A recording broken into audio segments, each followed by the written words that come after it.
YG와 JYP의 책걸상. 책에 관한 걸쭉하고 상큼한 이야기. YG와 JYP의 책걸상이 찾아왔습니다. YG 강량구입니다. JYP 박재영입니다. 박평 박혜진입니다. 반갑습니다. 박평 오랜만입니다. 네, 안녕하세요. 네, 오랜만입니다. 네. 댓글부터 소개하고 오늘의 이야기를 시작하도록 하지요. 사흘 그리고 한 인생에 대해서 댓글이 좀 많이 달렸죠? 네, 많이 달렸습니다. 닉네임 굿님, 세 분 다 입이 간질간질해 하시던 모습이 너무 귀여웠던 방송입니다. 참다 못해 삐어져 나온 스포들을 이 정도면 스포가 아니지 암 하고 공모하시는 모습을 보며 쿡쿡 웃었습니다. 언젠가 특집으로 본격 스포 방송을 해봐도 재미있을 것 같아요. 청취자들도 책을 읽고 나서 듣는 거죠. 더 깊은 이야기들이 나올 수 있지 않을까 싶네요. 오늘 박평님이 하고 싶은 이야기가 많으셨던 것 같은데 스포가 될까봐 나누지 못한 이야기들이 아쉽더라고요. 저도 곧 피에르 르메트르 작품들 읽어보고 간질간질 평에 동참하도록 하겠습니다. 크크. 네. 그날 우리가 스포를 좀 하긴 했나 봐요. 네, 근데 읽어보신 분들은 아마 그 스포가 그다지 의미 없는 스포였다라는 걸 아실 겁니다. 사실 이 본격 스포 방송 말이죠. 옛날부터 하고 싶었던 것 중에 하나입니다. 책을 다 안 읽어도 무슨 내용인지 다 알 수 있도록 설명해주는 출판사들은 굉장히 싫어하겠지만 그렇죠. 이게 하려고 했던 게 JYP 다들 아시다시피 지가 읽은 책을 기억을 못하잖아요. 그래갖고 내가 읽은 책 내용을 모르겠는데 다시 책을 보자니 너무 답답하고 그래서 이걸 YG가 설명해주는 방송 그런 거죠. 그냥 스포 있음 밝히고 글들도 보면 이거 스포 있다고 밝히는 글들 있잖아요. 예. 그러니까 이제 맨 앞에 그냥 스포 있다고 이제 안 마지막에, 읽으신 분들은 듣지 말고 마지막에 그 반전 죽이지 않습니까? 뭐 이러면서 그때 이렇게 했으면 어땠을까? 뭐 이러면서 그리고 안 읽으신 분들이 안 읽으실 예정인 분들은 더 들을 수도 있어요. 그렇죠. 스포 방송 할까요? 스포 특집을 하면 좋을 것 스포 같아요. 특집. 봐서요. 네. 진짜 반전 센 소설을만 딱 골라가지고 스포 특집 하는 거죠. 예를 들어서 뭐 그 식스센스 그거 할 때 사실은 주인공이 죽었어. 뭐 이러면서. 사실 범인이 결국 이 사람이야. 뭐 이런 거. 네. 다음 댓글 하나 소개해 보죠. 네, 닉네임 RFRI 땡땡땡땡님께서 JYP 못됐다. 다른 두 분 콩쿠르라고 틀리는데 자기만 공쿠르라고 명확히 말하네요. 좀 고쳐주 지금. 공쿠르 형제는 나름 유명했던 소설가입니다. 톨스토이가 자기 소설 표절했다고 분개했다지요. 뭐 그러거나 말거나 하는 분위기. 전 재산을 털어 공쿠르상을 만들었지요. 전 세계적으로 틀리는 문제지만 와 JYP는 정말 못됐다. 귀뜸이라도 해주지. 아니 그것도 저 틀린 거 지적질하면 이미지 나빠질까봐. 어떻게 아시고 그냥 인지를 하셨나요? 근데 콩이라고 발음하길래 공인데라고 근데 저는 공쿠르상인 거 알았거든요. 저는 그냥 콩쿠르라고 발음해도 되는 줄 알았어요. G니까 네, 시작이. 사람 이름인지는 몰랐군요. 네네. 저는 사람 이름인 줄은 알았는데 이게 뭐 YG가 그렇게 발음이 명확한 사람이 아니라서 뭐 이렇게 그냥 발음이 명확한 사람이 아니라서. 네. 그 공쿠르 이제 흔히들 이 무슨 피아노 콩쿠르 이런 것 때문에 콩쿠르 상인가 보다라고 그렇게 생각하시는데 이제 연상을 많이 하죠. 공쿠르라는 게 이제 사람 이름. 형제 여기 지금 RFRI 땡땡땡땡님이 말씀해 주신 것처럼 JYP 아닙니까 혹시? 형제 소설 아니 전 다른 거예요. 그래서 공쿠르라고 하는 게 맞고 네. 공쿠르상은 상금이 얼마인지 아세요 혹시? 모릅니다. 아주 적죠. 네, 이게 한 100년쯤 된 100년 넘은 상일 텐데 상금이 100프랑인가? 100프랑이요? 네. 그러니까 옛날 환율로 따지면 뭐 한 2만 원 될까 말까? 그런 수준의 상이었고. 나도 YG상 만들까? 숫자는 정확하지 않은데. 나도 YG상 근데 만들 이제 유로화로 바뀌었잖아요. 그래서 유로화로 바뀐 다음에 아마 10유로인가 이렇게 주는 상으로 알고 있습니다. 그런데 어쨌든 공쿠르상을 받게 되면 엄청난 공쿠르상을 받은 책의 평균 판매 부수가 뭐 50몇만 부인가 이렇게 되기 때문에 상금은 뭐 한 2만 원 주더라도 네. 네, 인쇄 수입이 뭐 몇 억 나올 수 있는. 그렇죠. 네, 받으면 뭐 대박 인상이죠. YG는 YG상 상금 10만 원 줄 수 있는데. 되게 이제 상의 권위는 둘 중에 하나죠. 돈이거나. 상금이 얼마냐, 네. 혹은 누가 명성. 만들었느냐. 아니면 이제 가끔 드물게 이제 심사를 누가 하느냐, 뭐 이런 것도 영향을 좀 줍니다만. 그러니까 예를 들어서 이제 그 한국 기자들이 받는 상 중에서 이제 내심 기자들이 제일 권위가 있다고 생각하는 상이 두 가지인데 하나는 한국 기자상이라고 이제 기자협회에서 주는 상이에요. 그러니까 동료들이 최고의 기사라고 주는 상이니까 뭐 최고의 권위를 가지는 상이라고 하고, 또 하나가 아마 들으시는 분들이 혀를 쯧쯧 찰 텐데 삼성 언론상입니다. 네, 삼성 언론상 상금이 되게 세거든요. 그래요. 네네. 삼성 언론사 네. 탐나네요. 네. 삼성 언론상. 넘어가죠. 네, 넘어가죠. 다음 댓글은 우리 박평께서 한번 소개해 주시죠. 네, 닉네임 마리님이 써주셨습니다.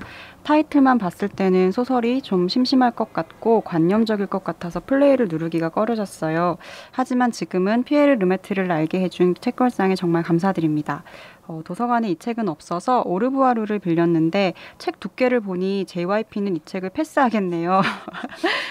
두께가 어림잡아 6, 7cm 정도는 되는 것 같은데 두께에 비해서는 가볍네요. 근데 이 책 정말 페이지 터너입니다. 연이어 데뷔작 이렌을 이북으로 봤는데요. 이것도 거의 700쪽 분량이지만 몰입하게 하는 힘이 대단합니다. 두 권을 연달아 읽었더니 좀 피곤해서 이 작가는 잠시 쉬었다가 또 읽으려고요. 다시 한번 고마움을 전합니다. 라고 해주셨습니다. 감사합니다. 네, 마리님, 그래서 저희가 오르부아르를 같이 읽고 오늘 방송을 합니다. 정말 드문 일이죠. 이 같은 작가의 책을 우리가 이렇게 연달아서 두 권이나 소개하는 거는 한 번도 없었던 일인데. 네, 그 사흘 그리고 한 인생을 읽고서 이 피에르 르메트르에 꽂힌 YG가 곧바로 오르부아르를 읽었는데 너무 재미있고 너무 감동적인 거예요. 그래서 JYP하고 박평한테도 읽어라. 네, 우리 그냥 읽고 방송 또 하자. 읽고 딱 덮자마자 바로 제가 그 셋이 커뮤니케이션하는 단톡방에다가 감동의 물결이다. 네. 충격적인 단어였죠. 네, 식상한 표현. 이게 오랜 시간 동안 그 서평 잡지, 서평 신문을 이렇게 운영해 온 기자의 표현이라고 하기에는 다소간에 진부한 어떤 감동의 물결이라는. 너무 진부한 표현. 하지만 그 표현밖에 할 수가 없었어요. 그렇죠. 그래서 어떤 표현, 어떤 책들은 정말 그런 표현, 예를 들면은 뭐 장대한 대서사시다, 뭐 이렇게 고개를 떨굴 수밖에 없었다, 뭐 이런 표현들이 있는데 진정성이죠. 저는 이제 같이 읽고. 박평도 평론 쓸 때 그런 정말 진부하지만 이 표현 딱 쓰고 싶으면 씁니까 그냥? 진부하다고 생각하는 것들은 최대한 정말 많이 피하죠. 그런데 이제 감동의 물결 이런 단어는 안 쓰죠. 그렇죠. 감동의 물결은 굉장히 오래 뭔가 고즈넉하고 되게 예스러운 표현이라서. 저는 서평 쓸 때 이런 식으로 씁니다. 정말 식상한 표현이지만 감동의 물결이라는 표현에 딱 부합한다. 뭐 이런 식으로 수식을 하게 되죠. 수식을 하게 되죠. 자, 그래서 오늘 오르부아르 이 책을 다루기로 했습니다. 그러니까 제가 JYP가 웬만하면 이렇게 두꺼운 책. JYP가 진짜 군소리 한마디 없이 이 JYP도 이제 사흘 그리고 한 인생의 인상이 너무나 좋았기 때문에 상당히 두꺼운 책인데도 불구하고 그냥 군소리 한마디 없이 일단은 읽기 시작했는데 어땠어요, JYP? 뭐 읽을만 했습니다. 666쪽에 달하는 책인데 사흘 그리고 한 인생이 뭐 그냥 조금 덜 재밌었으면 됐다, 그냥 너무 두껍다 그러고 우리 마리님 말씀처럼 패스했을 텐데 사흘 그리고 한 인생이 워낙 즐거웠기 때문에 요거 한번 해보자. 읽었는데 뭐 금방 읽었습니다. 한 3일 걸렸나? 네. 저는 3일도 안 걸렸던 것 같아요. 약간 긴장하면서 이제 시간이 좀 걸리지 않을까 하고 긴장하면서 읽었었는데 거의 그냥 하룻밤새 다 읽었었던 것 같아요. YG는 이제 프리랜서니까 하루 이틀에 읽을 수 있고 JYP는 이제 직장인이기 때문에. 아니, 저도 바빠요. 한 3일 걸렸습니다. 자, 피에르 르메트르 지난번에 뭐 자세하게 얘기를 했으니까 뭐 오늘은 작가 얘기는 좀 넘어가고 이 오르부아르 요 책 얘기를 본격적으로 시작을 해보죠. 그래도 뭐 이 정도의 배경 설명은 필요할 것 같은데 이 오르부아르를 내기 전에 피에르 르메트르는 약간 하드보일드한 스릴러 같은 장르 소설의 거장. 늦가게 데뷔를 해서 장르 소설 하나는 정말 잘 쓰는 프랑스 작가다라는 평가를 받았던 양반인데 이제 이 양반이 갑자기 내가 1920년부터 2020년까지 100년 그러니까 내가 살았던 그리고 내 바로 앞 세대가 살았던 시간을 포함해서 한 100년 정도를 소설 몇 권으로 정리하는 본격 문학에 도전을 해보고 싶다라는 야망을 공공연하게 여기저기서 표출을 했고 또 쓰고 있다.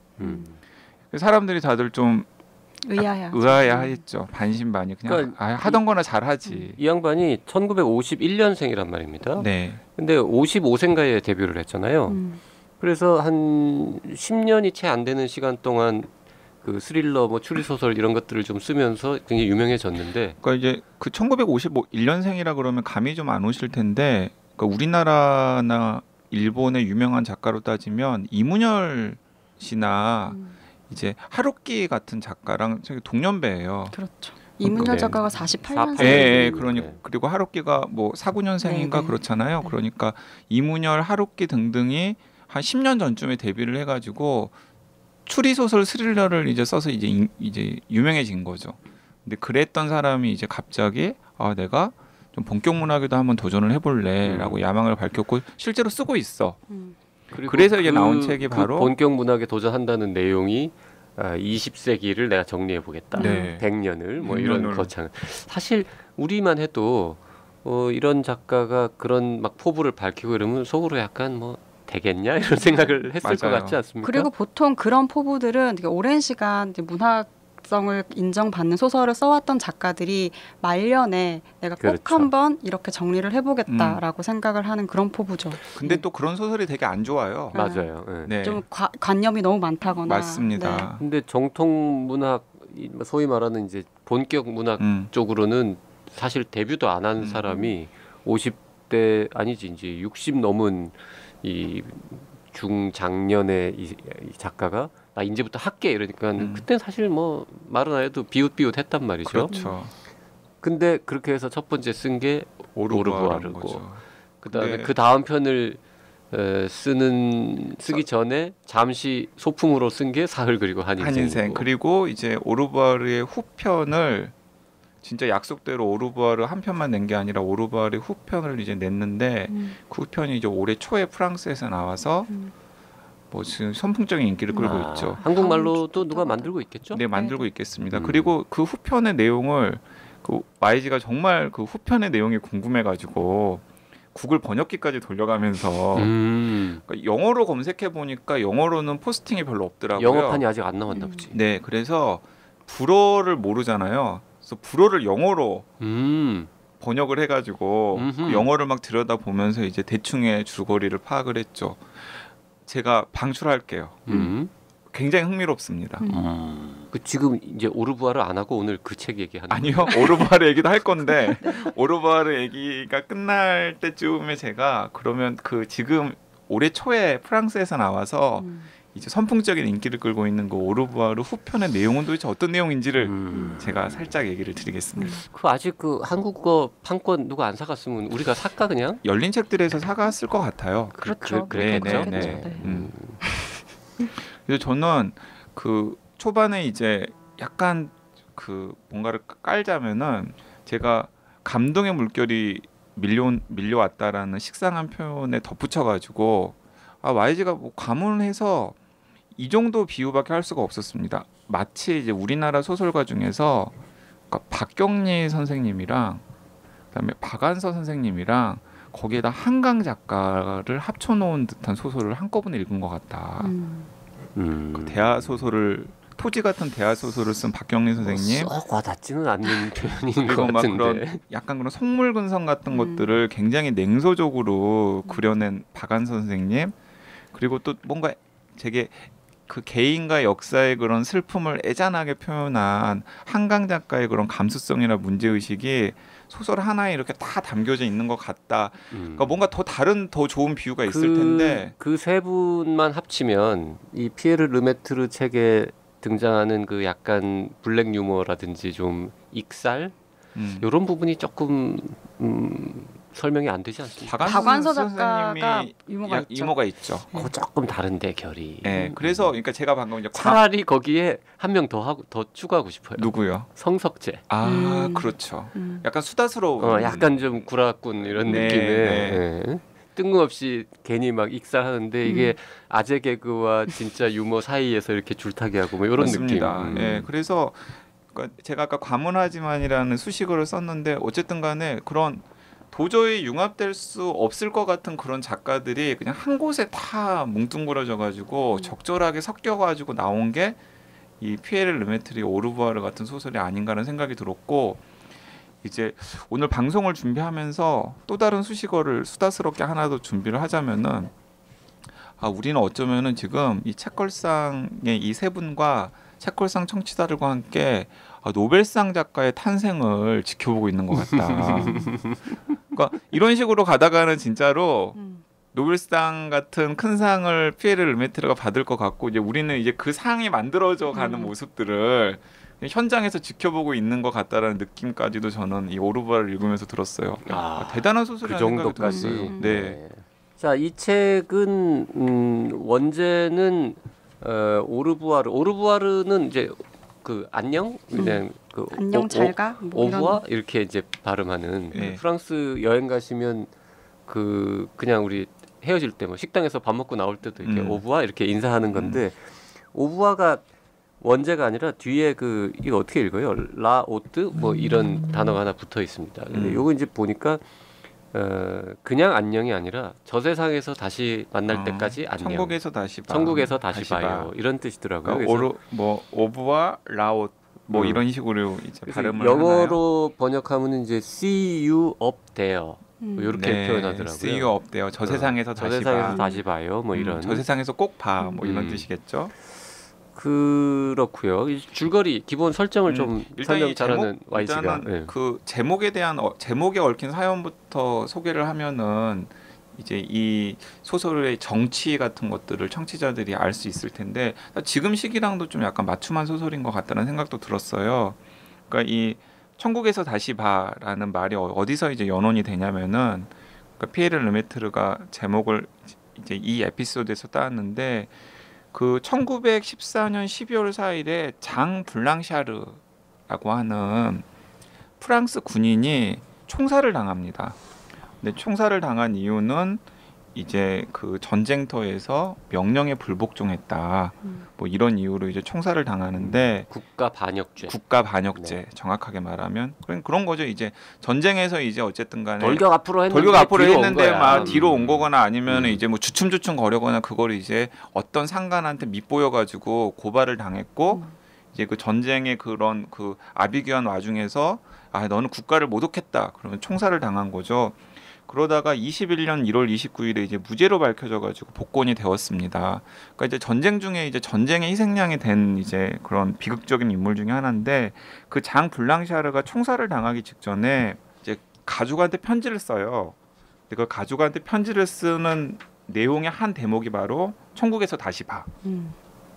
그래서 그걸 딱 보자마자 이 피에르 르메트르가 이 전쟁의 비극과 그리고 그 전쟁의 약간 그런 뭐라고 그럴까 부조리함을 좀 소설로 한번 써봐야 되겠다라는 아이디어를 얻었고 그러면서 이제 제목도 이제 오르부아르라고 이제 붙였다고 합니다.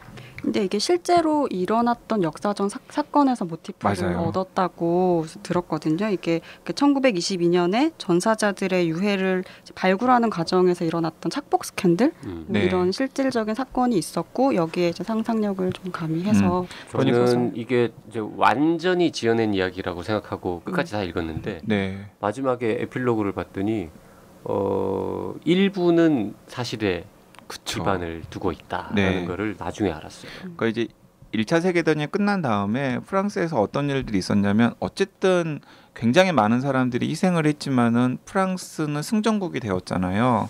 그래서 이제 승전국으로서 이 전쟁을 승리로 이끈 군인들을 우리가 추도하고 기려야 된다라는 그런 전국적인 추모 열기 같은 게 일었고 그 와중에서 그 전쟁의 와중에 이제 죽으면은 그분들의 유해를 제대로 수습하는 것이 아니라 그냥 아무데나 묻잖아요.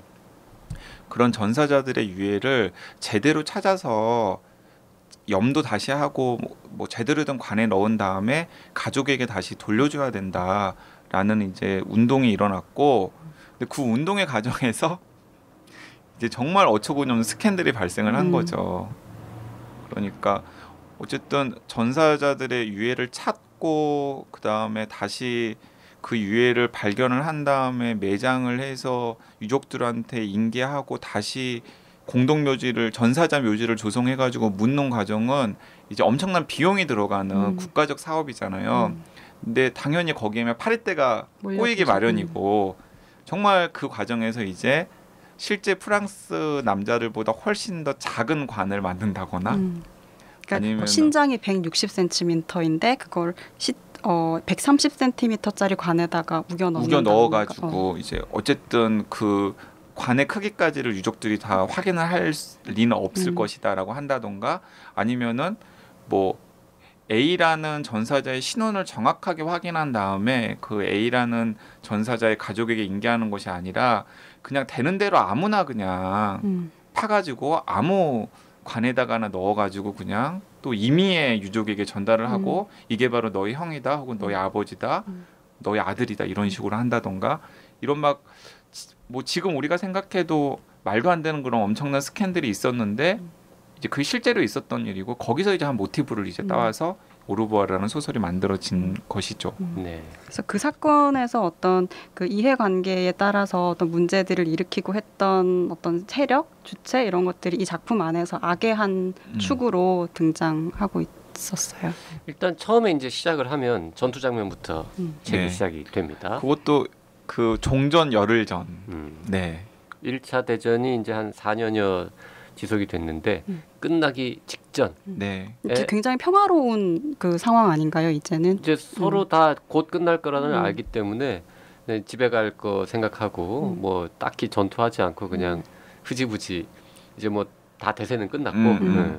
언제 끝나나 사인만 기다리고 있는 시점입니다. 그런데 그 와중에 이제 우리나라 영화의 뭐 고지전처럼 이제 두 가지 동기가 이제 있는 건데 이제 지휘부 입장에서는 전쟁이 끝나기 전에 좀 더 유리한 고지를 우리가 점령해서 우리 땅으로 만들고 싶다라는 동기가 이제 하나 부여되고 또 다른 한편으로는 이제 지휘관 중에서 굉장히 악독한 사이코패스 같은 지휘관이 있는데 그 몰락한 귀족의 아들내미인데 걔는 이 전쟁에서 뭔가 자기가 성과를 올려서 개선 장군이 되어야 되는데 그 4년간의 전쟁 와중에서 성과를 못 올린 거예요.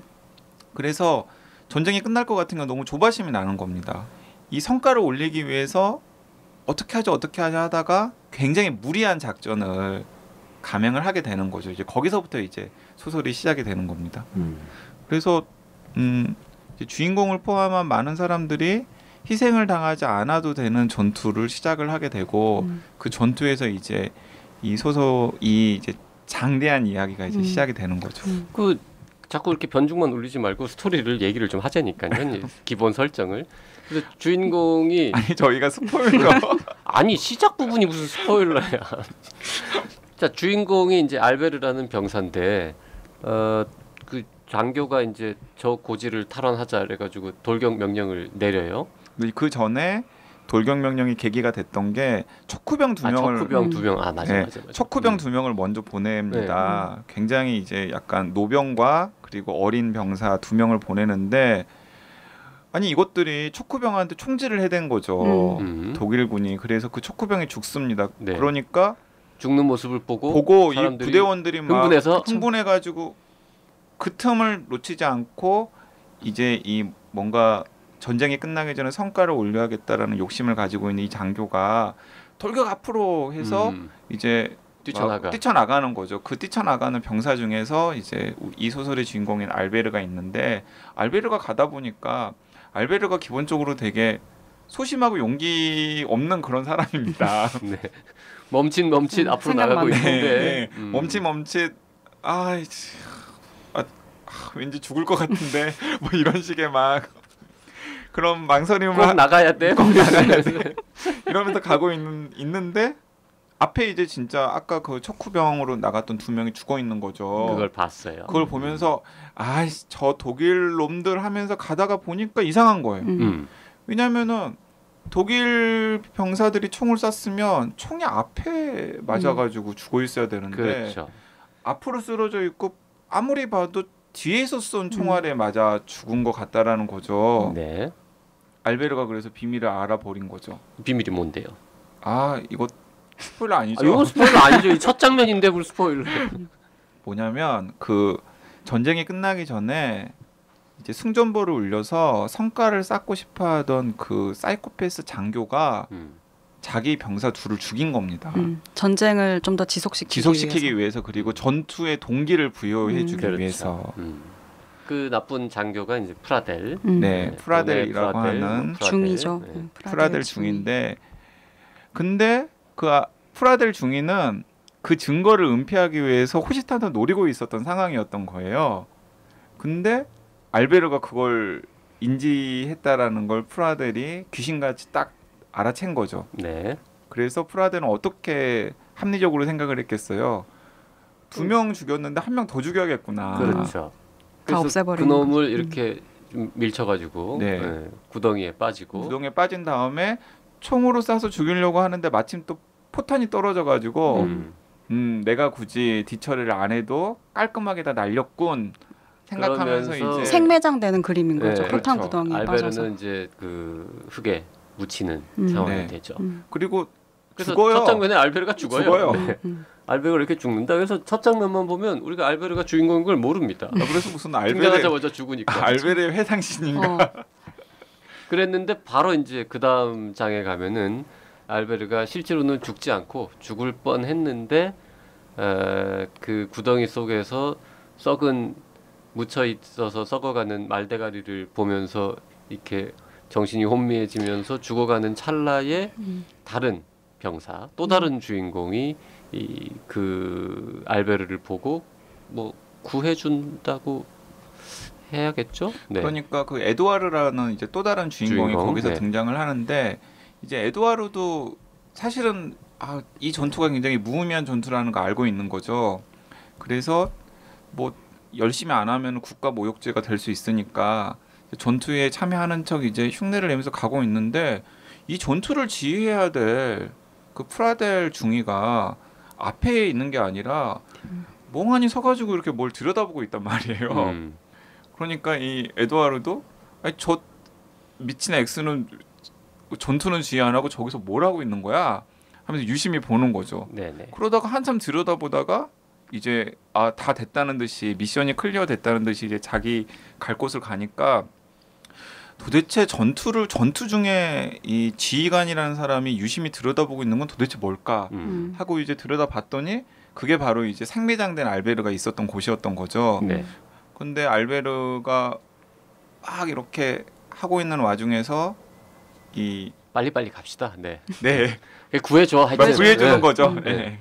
그래서 구해주는데 구해주는 과정에서 이 폭탄 파편이 이 에두아르의 이 턱 쪽을 맞추면서 얼굴 절반이 얼굴 절반이 날아가죠. 날아갑니다. 의사인 입장에서는 그런 일이 가능합니까? 가능하죠. 네. 근데 그 생존에는 전혀 문제가 없는. 죽진 않죠. 네. 치료 잘하면은. 그러니까 이제 눈과 뇌, 눈코까지는 다 멀쩡하고요. 선대도 보인다 막 이렇게도 표현이 됐던 것 눈코까지는 다 같은데. 멀쩡한데 이 입부터 식도까지가 다 없어지는 상황인 거죠. 그러니까 하악골이라는 부분이죠. 턱 부분이 없다고 생각하시면 돼요. 턱하고 혀 정도가 날아가서 그냥 이 윗니하고 그 다음에 입 저 안쪽에 구멍만 보이는 아주 흉측한 상태. 네, 중환자지만 하여튼 그러니까 죽지는 않은. 말은 당연히 못하고 네. 그다음에 먹는 건 이제 그 식도 쪽으로 이렇게 넘겨주면 뭘 누가 넣어주면 먹을 수는 있는 거고. 그 정도 상태에 되는 게 이제 기본 설정이죠. 그래서 병원으로 후송이 되고, 이 정말 아까 진부한 표현이라고 했지만 장대한 대서사시를 대서사시예요. 다 읽고 네, 나면 어떻게 고개를 떨굴 설명해야 수밖에 될지, 없는. 네. 네. 하여튼 그래가지고 다 생략하고 에두아르는 이 원래 귀족 부잣집 아들내미인데 그림 좀 좋아하고 뭐 이런 그런 한량. 청년 한량 계열이었는데 미술 공부하고 음. 근데 어떻게 하다가 이제 전쟁에 참여했고 턱이 날아가서 이제 괴물이 됐잖아요. 아주 흉측한 몰골이 됐으니까 자기 집으로 돌아가고 싶지 않은 거죠. 그래서 어떻게 해가지고는 그 그리고 알베르하고 꿍짝꿍짝 해갖고 예, 원래 에두아르 같은 경우는 또 그 굉장히 부유한 자기 아버지에 대한 반감 같은 것도 그렇죠. 있었고 아빠 싫어해. 네. 그래가지고 신분을 바꿉니다. 다른 사람으로. 그래서 진짜 에두아르는 죽은 것으로 전사 처리가 되어서 통보가 가고 거기까지는 이제 설명해도 되죠. 네. 네. 그래서 이제 에두아르의 귀족 집안에서는 이제 하나밖에 없는 자기 아들이 그 전쟁이 끝날 무렵에 전사한 것으로 그렇게 알고 알고. 있고 그렇게 해서 이제 전쟁은 끝나고 사후 처리가 되어가는 중에 이 에두아르 그 턱이 날아간 그 남자의 누나가 있습니다. 이 누나가 백을 좀 동원해가지고 내 불쌍한 동생의 시신이라도 찾겠다면서 나타나고 그러면서 어떻게 해가지고는 그 기회를 이제 그 프라델리라고 하는 중위가 놓치지 않는 거죠. 네, 그래서 하여튼 가짜 시신을 자기 동생 시신인 줄 알고 갖고 가서 가족묘에 매장을 하고 하는데 그 과정에서 그 문제에 프라델 중위하고 만나게 되고 프라델이 연락 꼬셔가지고 둘이서 이제 결혼을 하게 그러니까 이제 됩니다. 그쪽 프라델은 어쨌든 간에 마지막 고지전투에서 무운을 네. 쌓았고 잘생긴 그리고, 장교로 잘생긴 장교로 무운을 쌓았고 그 잘생김으로 이제 귀족 여자를 꼬셔서 부자 가문에 이제 여자를 꼬셔가지고 어마어마한 어마어마한 부자고 뭐 정관계에 상당한 영향력이 있는 우리 요즘으로 따지면 뭐 재벌 회장님 정도 되는 네. 그러니까 그런 집의 사위가 되는 거죠. 재벌 회장 딸의 사위가 되는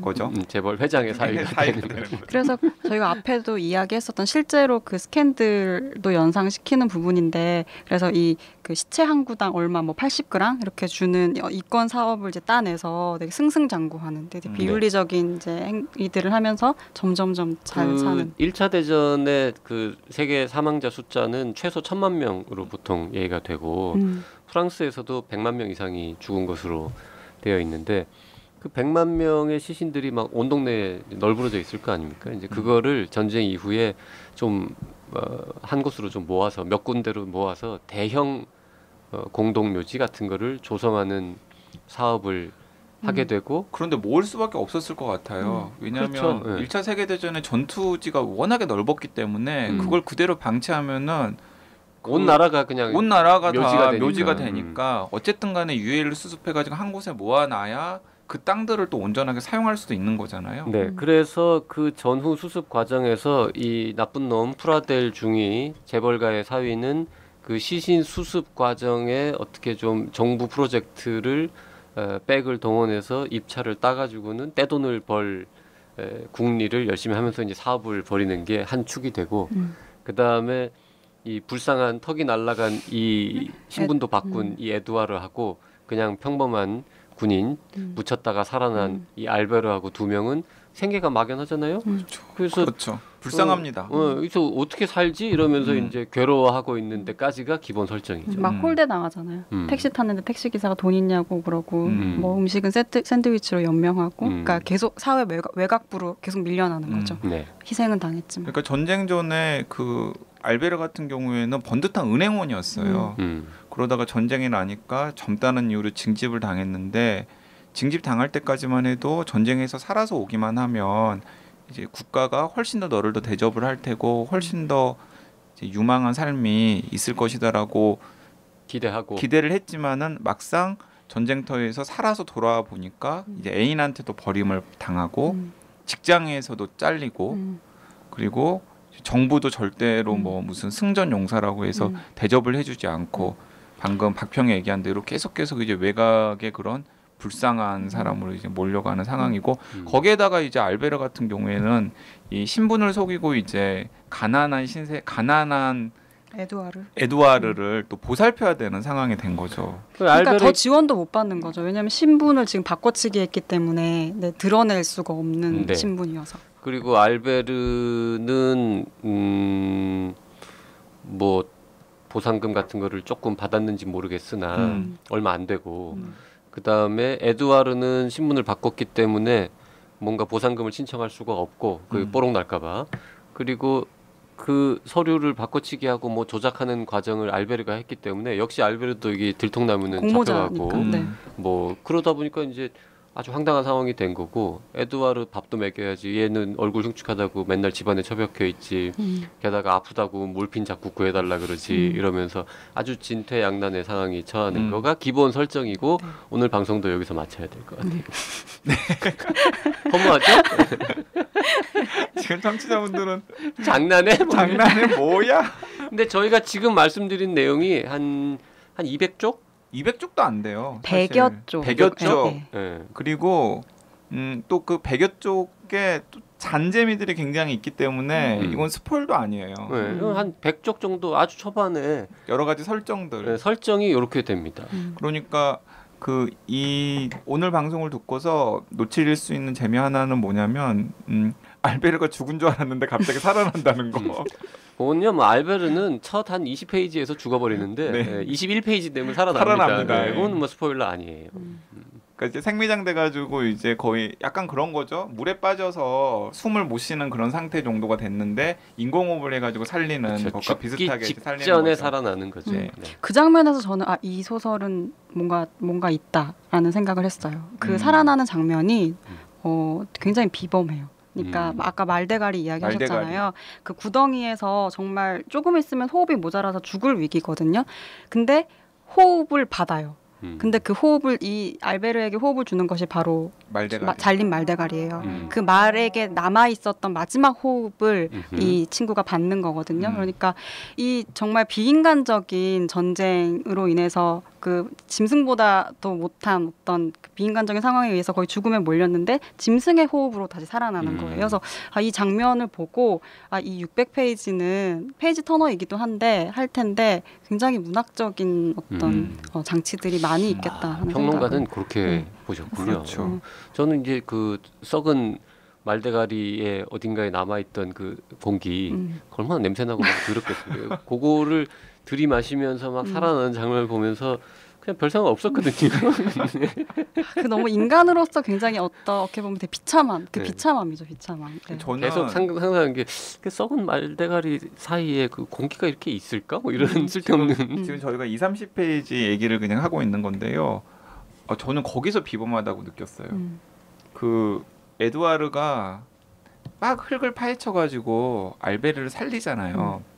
흙을 파헤치다 보니까 알베르의 총이 나오고 저기 분명히 그러면 뭔가 사달이 났겠구나 하면서 더 파헤쳐가지고 알베르가 나오고 그래서 알베르를 이렇게 막 호흡을 시켜가지고 후 하고 알베르가 살아나는 순간에 폭탄이 팍 터지면서 그 세상에서 가장 운이 좋았다라고 사람들이 칭송했던 금수저 출신의 에두아르가 순식간에 얼굴에 반쪽이 날아가는 신세가 되잖아요.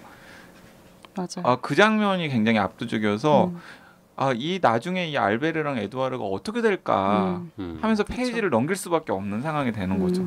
네, 저희가 이제 그 스포일러가 안 되는 선에서 다음 이어지는 이야기들을 조금 더 말씀을 드릴 텐데요. 그거는 이제 아쉽지만 다음 시간에 이어가도록 하겠습니다. 네, 피에르 르메트리의 대작 오르바르를 다음 시간에 또 계속해서 살펴보도록 하겠습니다. 네, 감사합니다. 고맙습니다.